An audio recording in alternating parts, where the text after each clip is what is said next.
ಬೇಸಿಗೆ ಕಾಲದಲ್ಲಿ ಈಗೆಲ್ಲ ವಿದ್ಯಾರ್ಥಿಗಳಿಗೆ ರಜದ ಒಂದು ಸಮಯ. ಹಾಗಾಗಿ ಒಂದು ಬೇಸಿಗೆ ಶಿಬಿರವನ್ನು ಈ ವರ್ಷದಿಂದ ಪ್ರಾರಂಭ ಮಾಡಬೇಕು ಅಂತಕ್ಕಂಥದ್ದು ನಮ್ಮ ಸಾಮಾಜಿಕ ಜಾಲತಾಣದಲ್ಲಿ ಕೆಲಸ ಮಾಡ್ತಕ್ಕಂಥ IT ಸೆಲ್ನ ಹುಡುಗರುಗಳೇನಿದ್ದಾರೆ ಅವ್ರ ಜೊತೆ ಕೂತು ಕಳೆದ ಒಂದು ತಿಂಗಳಿಂದನೂ ನಿರಂತರವಾಗಿ ಈ ಕಾರ್ಯಕ್ರಮ ಯಾವ ರೀತಿ ಹೋಗಬೇಕು 5 ದಿನಗಳ ಕಾಲ ಅಂತಕ್ಕಂಥದ್ದು ಪ್ಲ್ಯಾನಿಂಗನ್ನು ಮಾಡ್ಕೊಂಡಿದ್ದೇವೆ. ಇವತ್ತು ಮೊದಲನೇ ದಿನದ ಕಾರ್ಯಕ್ರಮದ ಒಂದು ಚಾಲನೆಗೆ CS ಪುಟ್ಟರಾಜಣ್ಣ ಅವರು ಜೊತೆಯಲ್ಲಿದ್ದಾರೆ, ಅಂದಾನಿ ಸಾಹೇಬರಿದ್ದಾರೆ, ಜಿಲ್ಲಾಧ್ಯಕ್ಷರು ರಮೇಶ್ ಅಣ್ಣ ಅವರು, ರಾಮಚಂದ್ರ ಅವರು, ಅನೇಕ ಜನ ಪಕ್ಷದ ಮುಖಂಡರು. ಇದು ಒಂದು ಪಕ್ಷಾತೀತವಾದಂಥ ಒಂದು ಕಾರ್ಯಕ್ರಮ ಅಂತಕ್ಕಂಥದ್ದನ್ನ ನಾವೆಲ್ಲರೂ ಭಾವಿಸಿದ್ದೇವೆ. ಈಗಾಗಲೇ ತಾಲೂಕಿಂದ ಹತ್ತತ್ರ 320ಕ್ಕೂ ಹೆಚ್ಚು ವಿದ್ಯಾರ್ಥಿಗಳು ಬಂದು ಈಗಾಗಲೇ ಈ ಒಂದು ಕಾರ್ಯಕ್ರಮದಲ್ಲಿ ಇವತ್ತೇನು ಪಾಲ್ಗೊಂಡಿದ್ದಾರೆ. ಇನ್ನೂ ಬಹುತೇಕರು ಬರ್ತಕ್ಕಂಥದ್ದಿದೆ.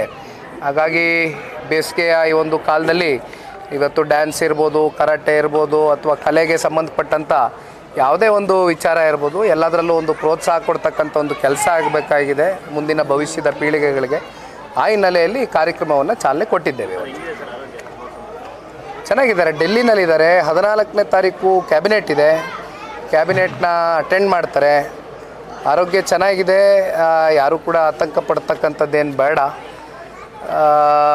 ಬಹುಶಃ ಅವರ ತಂದೆ ತಾಯಿಯ ಒಂದು ಒಳ್ಳೆಯ ಕೆಲಸ ಕಾರ್ಯ ಅವ್ರಿಗೆ ಒಂದು ಶ್ರೀರಕ್ಷೆಯಾಗಿ ಅವರ ಒಂದು ಆರೋಗ್ಯವನ್ನು ಕಾಪಾಡುತ್ತೆ ಅಂತಕ್ಕಂಥದ್ದು ಒಂದಾದರೆ, ಮತ್ತು ನಾಡಿನ ಜನತೆಯ ಪ್ರತಿನಿತ್ಯ ಅವರ ಆರೈಕೆ ಪ್ರೀತಿ ಸನ್ಮಾನ್ಯ ಕುಮಾರಣ್ಣ ಅವರ ಆರೋಗ್ಯದಲ್ಲಿ ಏನಾದರೂ ಸಣ್ಣ ಪುಟ್ಟ ಏರುಪೇರುಗಳಾಗಿದ್ದರೆ ಎಲ್ಲವೂ ಕೂಡ ಸರಿ ಹೋಗಲಿ ಅಂತಕ್ಕಂಥದ್ದು ಅವರ ಪ್ರಾರ್ಥನೆ ಏನಿದೆ. ಆ ಪ್ರಾರ್ಥನೆಗೆ ಖಂಡಿತವಾಗ್ಲೂ ಏನೂ ಆಗೋದಿಲ್ಲ. ಸನ್ಮಾನ್ಯ ಕುಮಾರಣ್ಣ ಅವ್ರಿಗೆ ಚೆನ್ನಾಗಿದ್ದಾರೆ, ಯಾವುದೇ ಆರೋಗ್ಯದಲ್ಲಿ ಏನೂ ಸಮಸ್ಯೆ ಇಲ್ಲ.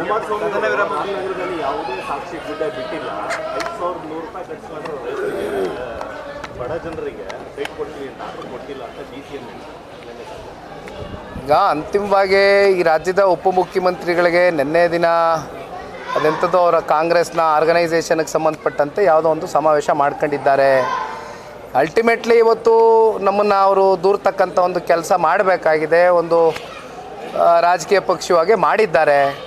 ಆದರೆ ರಾಮನಗರ ಜಿಲ್ಲೆಯಲ್ಲಿ ಸನ್ಮಾನ್ಯ ದೇವೇಗೌಡರು ಸಾಹೇಬರು 94ನೇ ಇಸ್ವಿಯಲ್ಲಿ ಏನು ಪಾದಾರ್ಪಣೆಯನ್ನು ಮಾಡಿದರು, ಸತತವಾಗಿ ಈಗಾಗಲೇ 3 ದಶಕಗಳು ಕಳೆದಿದೆ, 30 ವರ್ಷ ಆಗಿದೆ. ಈ 30 ವರ್ಷದಲ್ಲಿ ಕುಮಾರಣ್ಣ ಅವರು ಏನೇನು ಮಾಡಿದ್ದಾರೆ, ದೇವೇಗೌಡರು ಸಾಹೇಬರು ರಾಮನಗರ ಜಿಲ್ಲೆಯ ಸರ್ವೋತ್ತಮಕ ಅಭಿವೃದ್ಧಿಗೆ ಯಾವ ರೀತಿ ಕೈ ಜೋಡಿಸಿದ್ದಾರೆ, ಅಧಿಕಾರ ಇರಲಿ ಇಲ್ಲದೆ ಹೋಗಲಿ ಅಂತಕ್ಕಂಥದ್ದು ಜಿಲ್ಲೆಯ ಜನತೆಗೆ ಪ್ರತಿಯೊಂದು ಕೂಡ ಭಾಳ ಸೂಕ್ಷ್ಮವಾಗಿ ಗಮನಿಸಿದ್ದಾರೆ. ಹಾಗಾಗಿ ಅವರ ರಾಜಕೀಯದ ಹೇಳಿಕೆಗಳು ಅವ್ರು ಕೊಡಬೇಕಾಗಿದೆ, ಕೊಟ್ಟಿದ್ದಾರೆ ಅಷ್ಟೇ. ಅದಕ್ಕೇನು ಹೆಚ್ಚಾಗಿ ಮಹತ್ವ ಕೊಡ್ತಕ್ಕಂಥ ಅಗತ್ಯತೆ ಇಲ್ಲ. ನನಗೆ ಗೊತ್ತಿಲ್ಲಪ್ಪ ಅದು ಯಾವ್ದು ಮಾತಾಡ್ತಾ ಇದ್ದಾರೆ ಅಂತ. ನಮ್ಮ ನಾಟ್ ಅವೇರ್ ಆಫ್ ಯಾರು ಯಾವಾಗ 5,000 ರೂಪಾಯಿ 100 ರೂಪಾಯಿ ಕಟ್ಸ್ಕೊಂಡಿದ್ರಂತೆ, ಯಾವಾಗ ಕಟ್ಸ್ಕೊಂಡಿದ್ರಂತೆ? No I am not aware of this. ನನಗೆ ಗೊತ್ತಿಲ್ಲ ಏನು ಹೇಳ್ತಾ ಇದ್ದಾರೆ. ಸರ್, ಸ್ಥಳೀಯ ಸಂಸ್ಥೆಗಳ ಚುನಾವಣೆ ಹತ್ರ ಬರ್ತಾ ಇದೆ ಸರ್, ಹೇಗಿರುತ್ತೆ ಸರ್ ಸಿದ್ಧತೆ? ಕಾಂಗ್ರೆಸ್ನವರಾಗಲೇ ಸಮಾವೇಶ ಮಾಡ್ತಾ ಇದ್ದಾರೆ, ನೀವು ಹೇಗಿರುತ್ತೆ ಸರ್? ಈಗ ಜೂನ್ ತಿಂಗಳಿಂದ ನಾವು ಇಡೀ ರಾಜ್ಯಾದ್ಯಂತ ಪುಟ್ಟರಾಜಣ್ಣ ಅವರು ಹಿರಿಯಕರು ಇಲ್ಲೇ ಇದ್ದಾರೆ, ನಾವೆಲ್ಲರೂ ಕೂತು ಚರ್ಚೆಯನ್ನು ಮಾಡಿದ್ದೇವೆ.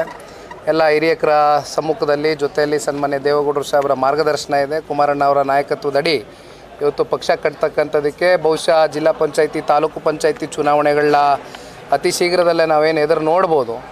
ಅದಕ್ಕೋಸ್ಕರ ಇವತ್ತು ಪಾರ್ಟಿ ಆರ್ಗನೈಸೇಷನ್ ಕುರಿತಾಗೆ ಈಗ ನಮ್ಮದಾದಂಥ ಒಂದು ತಂಡವನ್ನು ರಚನೆ ಮಾಡ್ಕೊಳ್ತಾ ಇದ್ದೇವೆ. ಡಿವಿಷನ್ ವೈಸು ಸಾಕಷ್ಟು ಜನ ಹಿರಿಯಕರು ಇವತ್ತು ಆ ತಂಡದಲ್ಲಿ ಇರ್ತಾರೆ. ಒಟ್ಟಾರೆಯಾಗಿ ಜೂನ್ ತಿಂಗಳಿಂದ ನಮ್ಮ ಪ್ರವಾಸವನ್ನು ಚಾಲನೆ ಕೊಡ್ತಾ ಇದ್ದೇವೆ. ಕದನ ವಿರಾಮ ಘೋಷಣೆ ಆಗಿದೆ, ಆದರೆ ಅಮೆರಿಕದ ಮಾತನ್ನು ಕೇಳಬಾರ್ದು ಅನ್ನೋ ನಿಟ್ಟಿನಲ್ಲಿ ಒಂದಷ್ಟು ಟೀಕೆಗಳು ವ್ಯಕ್ತ ಆಗ್ತಾ ಇದೆ. ಯಾರ ಮಾತನ್ನು ಇಲ್ಲಿ ಕೇಳ್ತಕ್ಕಂಥ ಪ್ರಶ್ನೆ ಏನಿಲ್ಲ. ಏಕೆಂದರೆ ಪಹಲ್ಗಾಮ್ನಲ್ಲಿ ನಡೆದಂಥ ಕಳೆದ ತಿಂಗಳು 22ನೇ ತಾರೀಕು ಆ ಒಂದು ಘಟನೆ ಏನಿದೆ, ಬಹುಶಃ ಇಡೀ ಭಾರತ ದೇಶದಲ್ಲಿ ಸಾಕಷ್ಟು ಅಮಾಯಕರು, ಮುಗ್ಧರು ಟೂರಿಸಮ್ಗೋಸ್ಕರ ಏನು ಹೋಗಿದ್ರು, ಹತ್ತತ್ರ 28 ಜನ ಭಾರತೀಯರು ಅವತ್ತು ಏನು ಸಾಕಷ್ಟು ಜನ ಹೆಣ್ಮಕ್ಳ ಒಂದು ಕುಂಕುಮವನ್ನು ಅಳಿಸ್ತಕ್ಕಂಥ ಒಂದು ಕೆಲಸ ಭಯೋತ್ಪಾದಕರು ಮಾಡಿದರು. ಅದಕ್ಕೆ ತಕ್ಕವಾದಂಥ ಒಂದು ಉತ್ತರ ಕೊಡಬೇಕು ಅಂತಕ್ಕಂಥದ್ದು ಏನು ಆಪರೇಷನ್ ಸಿಂಧೂರ್ ಅಂತಕ್ಕಂಥ ಒಂದು ಕಾರ್ಯಾಚರಣೆಯನ್ನು ದೇಶದ ಗೌರವಾನ್ವಿತ ಪ್ರಧಾನಮಂತ್ರಿಗಳು ಪ್ರಾರಂಭ ಮಾಡಿದ್ದಾರೆ. ಒಟ್ಟಾರೆಯಾಗಿ ಇವತ್ತು ಮೊನ್ನೆ ದಿನ ಈ ಕದನ ವಿರಾಮ ಆಗಬೇಕು, ಸೀಸ್ ಫೈರ್ ಅಂತಕ್ಕಂಥದ್ರ ಬಗ್ಗೆ ಏನು ಚರ್ಚೆ ಬಂತು, ಅದಾದಮೇಲೂ ಕೂಡ ಶ್ರೀನಗರದಲ್ಲಿ ಮತ್ತೆ ಕೆಲವೊಂದಷ್ಟು ಡ್ರೋನ್ಗಳು ಇವೆಲ್ಲ ಹಾರಿಸುವ ಮೂಲಕ ಪಾಕಿಸ್ತಾನದವರು ಬಹುಶಃ ಒಳಗಡೆ ಅವ್ರಿಗೆ ತಳಮಳ ಇದ್ದರೂ ಕೂಡ ಇವತ್ತು ಯುದ್ಧಕ್ಕೆ ಕಾಲು ಕೆರ್ಕೊಂಡು ನಿಂತಿರ್ತಕ್ಕಂಥದ್ದು ನೋಡಿದಾಗ ಬಹುಶಃ ಇದಕ್ಕೆಲ್ಲ ತಕ್ಕವಾದಂಥ ಉತ್ತರ ದೇಶದ ಗೌರವಾನ್ವಿತ ಪ್ರಧಾನಮಂತ್ರಿಗಳು ಕೊಡ್ತಾರೆ ಅಂತಕ್ಕಂಥದ್ದು ನಾವು ಭಾವಿಸಿದ್ದೇವೆ.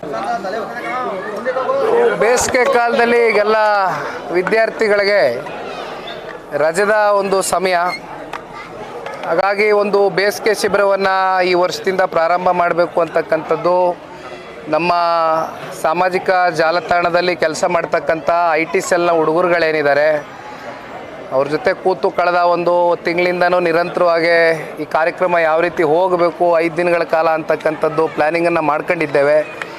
ಇವತ್ತು ಮೊದಲನೇ ದಿನದ ಕಾರ್ಯಕ್ರಮದ ಒಂದು ಚಾಲನೆಗೆ CS ಪುಟ್ಟರಾಜಣ್ಣ ಅವರು ಜೊತೆಯಲ್ಲಿದ್ದಾರೆ, ಅಂದಾನಿ ಸಾಹೇಬರಿದ್ದಾರೆ, ಜಿಲ್ಲಾಧ್ಯಕ್ಷರು ರಮೇಶ್ ಅಣ್ಣ ಅವರು, ರಾಮಚಂದ್ರ ಅವರು, ಅನೇಕ ಜನ ಪಕ್ಷದ ಮುಖಂಡರು. ಇದು ಒಂದು ಪಕ್ಷಾತೀತವಾದಂಥ ಒಂದು ಕಾರ್ಯಕ್ರಮ ಅಂತಕ್ಕಂಥದ್ದನ್ನ ನಾವೆಲ್ಲರೂ ಭಾವಿಸಿದ್ದೇವೆ. ಈಗಾಗಲೇ ತಾಲೂಕಿಂದ ಹತ್ತತ್ರ 320ಕ್ಕೂ ಹೆಚ್ಚು ವಿದ್ಯಾರ್ಥಿಗಳು ಬಂದು ಈಗಾಗಲೇ ಈ ಒಂದು ಕಾರ್ಯಕ್ರಮದಲ್ಲಿ ಇವತ್ತೇನು ಪಾಲ್ಗೊಂಡಿದ್ದಾರೆ. ಇನ್ನೂ ಬಹುತೇಕರು ಬರ್ತಕ್ಕಂಥದ್ದಿದೆ. ಹಾಗಾಗಿ ಬೇಸಿಗೆಯ ಈ ಒಂದು ಕಾಲದಲ್ಲಿ ಇವತ್ತು ಡ್ಯಾನ್ಸ್ ಇರ್ಬೋದು, ಕರಾಟೆ ಇರ್ಬೋದು, ಅಥವಾ ಕಲೆಗೆ ಸಂಬಂಧಪಟ್ಟಂಥ ಯಾವುದೇ ಒಂದು ವಿಚಾರ ಇರ್ಬೋದು, ಎಲ್ಲದರಲ್ಲೂ ಒಂದು ಪ್ರೋತ್ಸಾಹ ಕೊಡ್ತಕ್ಕಂಥ ಒಂದು ಕೆಲಸ ಆಗಬೇಕಾಗಿದೆ ಮುಂದಿನ ಭವಿಷ್ಯದ ಪೀಳಿಗೆಗಳಿಗೆ. ಆ ಹಿನ್ನೆಲೆಯಲ್ಲಿ ಈ ಕಾರ್ಯಕ್ರಮವನ್ನು ಚಾಲನೆ ಕೊಟ್ಟಿದ್ದೇವೆ. ಚೆನ್ನಾಗಿದ್ದಾರೆ, ಡೆಲ್ಲಿನಲ್ಲಿದ್ದಾರೆ. 14ನೇ ತಾರೀಕು ಕ್ಯಾಬಿನೆಟ್ ಇದೆ, ಕ್ಯಾಬಿನೆಟ್ನ ಅಟೆಂಡ್ ಮಾಡ್ತಾರೆ. ಆರೋಗ್ಯ ಚೆನ್ನಾಗಿದೆ, ಯಾರೂ ಕೂಡ ಆತಂಕ ಪಡ್ತಕ್ಕಂಥದ್ದೇನು ಬೇಡ. ಬಹುಶಃ ಅವರ ತಂದೆ ತಾಯಿಯ ಒಂದು ಒಳ್ಳೆಯ ಕೆಲಸ ಕಾರ್ಯ ಅವ್ರಿಗೆ ಒಂದು ಶ್ರೀರಕ್ಷೆಯಾಗಿ ಅವರ ಒಂದು ಆರೋಗ್ಯವನ್ನು ಕಾಪಾಡುತ್ತೆ ಅಂತಕ್ಕಂಥದ್ದು ಒಂದಾದರೆ, ಮತ್ತು ನಾಡಿನ ಜನತೆಯ ಪ್ರತಿನಿತ್ಯ ಅವರ ಆರೈಕೆ ಪ್ರೀತಿ ಸನ್ಮಾನ್ಯ ಕುಮಾರಣ್ಣ ಅವರ ಆರೋಗ್ಯದಲ್ಲಿ ಏನಾದರೂ ಸಣ್ಣ ಪುಟ್ಟ ಏರುಪೇರುಗಳಾಗಿದ್ದರೆ ಎಲ್ಲವೂ ಕೂಡ ಸರಿ ಹೋಗಲಿ ಅಂತಕ್ಕಂಥದ್ದು ಅವರ ಪ್ರಾರ್ಥನೆ ಏನಿದೆ. ಆ ಪ್ರಾರ್ಥನೆಗೆ ಖಂಡಿತವಾಗ್ಲೂ ಏನೂ ಆಗೋದಿಲ್ಲ. ಸನ್ಮಾನ್ಯ ಕುಮಾರಣ್ಣ ಅವ್ರಿಗೆ ಚೆನ್ನಾಗಿದ್ದಾರೆ, ಯಾವುದೇ ಆರೋಗ್ಯದಲ್ಲಿ ಏನೂ ಸಮಸ್ಯೆ ಇಲ್ಲ.